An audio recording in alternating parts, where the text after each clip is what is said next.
Dans cette vidéo, je réalise devant toi des crackers aux graines hyper croustillants, idéal pour de délicieux gâteaux apéritifs, mais aussi au goûter pour les enfants et les grands-enfants parce qu'ils sont vraiment irrésistibles.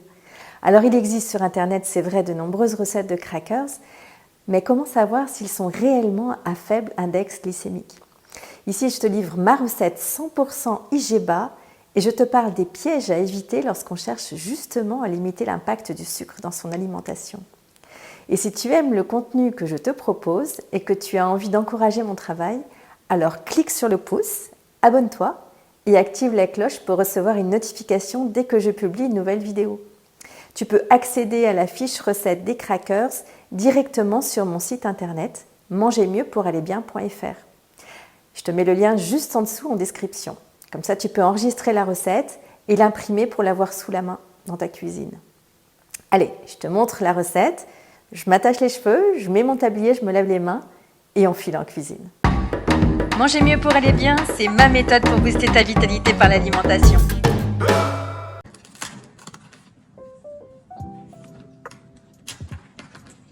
Quand on cherche à limiter l'impact du sucre dans son alimentation, on pense bien souvent au sucre ajouté dans les boissons, dans les sucreries et les gâteaux. Mais sais-tu que les produits raffinés ou issus de produits raffinés contiennent pour certains autant de sucre qu'un soda ou une sucrerie? Ici, j'utilise une farine complète d'épeautre de type 150. Alors je pourrais aussi utiliser une farine de blé, l'essentiel étant qu'elle soit non raffinée.